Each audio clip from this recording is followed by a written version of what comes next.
The New York Rangers genuinely look different. And yes, they've made some trades, but it's because of one player in particular. We're going to break that down, as well as a shocking Reilly Smith trade update as we finally have some clarity on that situation. And things are about to get even crazier for the New York Rangers ahead of this year's trade deadline. We're going to break it all down and more in this episode of Rangers Digest. But before we do that, a quick reminder to hit that subscribe button. About 68% of you who watch these videos are not subscribed to the channel. So if you want to stay up to date with everything that's happening with the New York Rangers, from trade rumors to trade reports to post-game reactions, practice reports, and updates, all that good stuff, it's free. Be sure to hit that subscribe button down below. But let's get right into the video now.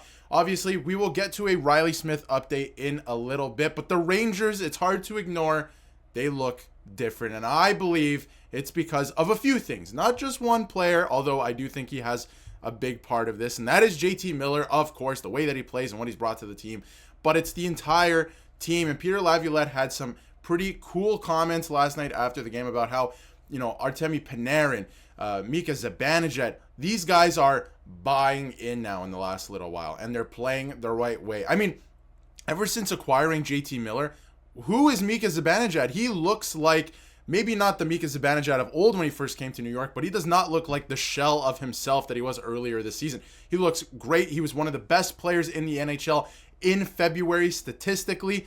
And on top of that, he's flying around the ice. He's actually forechecking. He's throwing the Macho Man Randy Savage elbows into people. He's actually finishing his checks. I love this version of Mika Zibanejad. And I think it's because JT Miller has brought it out in him. And I was talking about that when they first acquired him. He's a great player. He's going to be able to put the puck in the back of the net.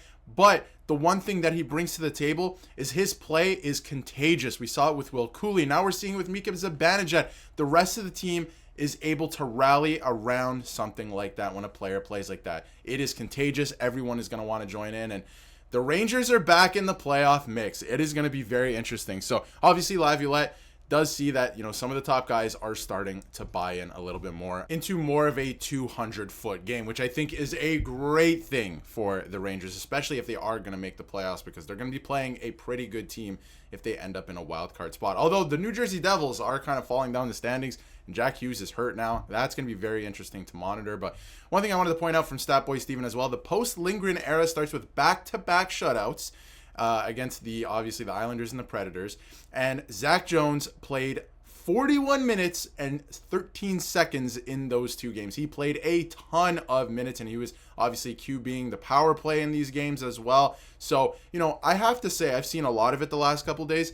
I don't actually buy into the showcasing narrative, right? I really do not buy into that. I believe that coaches like to play the guys that they like, and if they don't want to play a guy or dress them, they're not going to. Even if Chris Drury is like, you got to put this guy in the lineup to showcase him, I just don't think that's the case. I think you have enough of a sample size of Zac Jones to be able to showcase him to other teams at this point. I think he's a player that can actually help this team. And on top of all of that, with the position the Rangers are in, you're not going to play Zac Jones more to showcase him when you're in the middle of a playoff race that you desperately want to make the playoffs. And like your owner, like he wants them to make the playoffs, right? He wants those playoff dates. Let's make no mistake about it. So there's no way, something would come from the top if they were, at this point in time with how close they are to the wild card spot.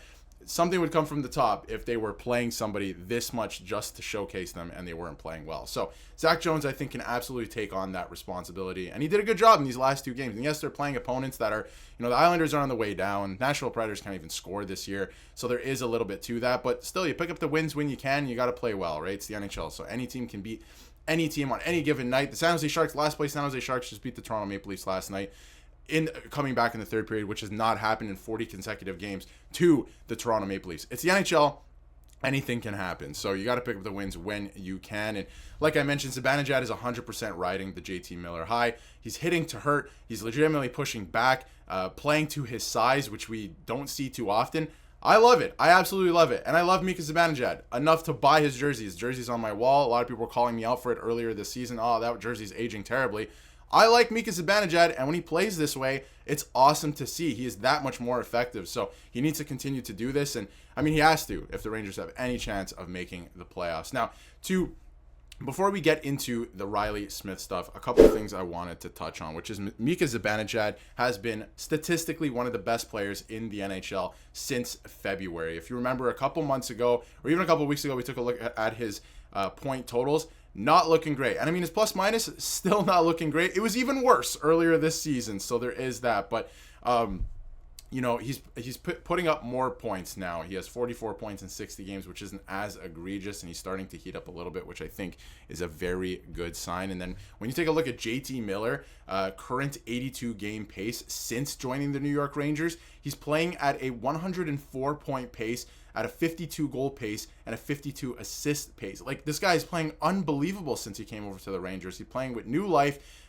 He's a great player, and what he brings to the lineup is just something you can't teach. It's contagious, and I think the Rangers are going to continue to rally around it. So it's going to be fun to see, although I dislike when they drop a couple of these stinker games sometimes to Pittsburgh like they did a couple games ago. And there is this cool quote, if you want to pause and read it, about Will Borgen. Peter Laviolette had some good things to say about Will Borgen, who's been fantastic, another player, and earned his extension since coming over to the New York Rangers. So really good stuff for the Rangers there. But to get into the Reilly Smith news, Reilly Smith is no longer a New York Ranger. He's still employed by the Rangers. He's still a New York Ranger technically, but he's not going to play another game for the New York Rangers. He's done. They're going to trade him before this year's trade deadline. He didn't get into the last 2 games, and he's not going to get into any more games. So I thought this was pretty interesting from Frank Saravelli. He said, I can think of no better fit for Reilly Smith, especially if the New York Rangers retain half, which, by the way, the Rangers have a ton of salary cap space. I don't think they're going to be buyers per se at this year's trade deadline. I could see them, getting a few pieces, but they're not going after any big fish at this deadline. So they can retain salary and get more assets in return, which is fantastic. Good cap management there for sure the entire season, especially getting rid of Jacob Trouba when they did. But he's an integral piece of 2 different Stanley Cup final runs with the Vegas Golden Knights. I just think he's a tremendous add at a non-expensive price. Now, we've seen what he can do at the regular season. Not great, right? And I wonder what he could do for the Rangers in the playoffs, but I think the move at this point, get rid of him, right? You absolutely have to. He's in a UFA. He's not going to re-sign, and let's have the kids play in the playoffs to get them that experience. And this is from Arthur Staples' latest article in terms of everything that's happening with the New York Rangers at this year's trade deadline.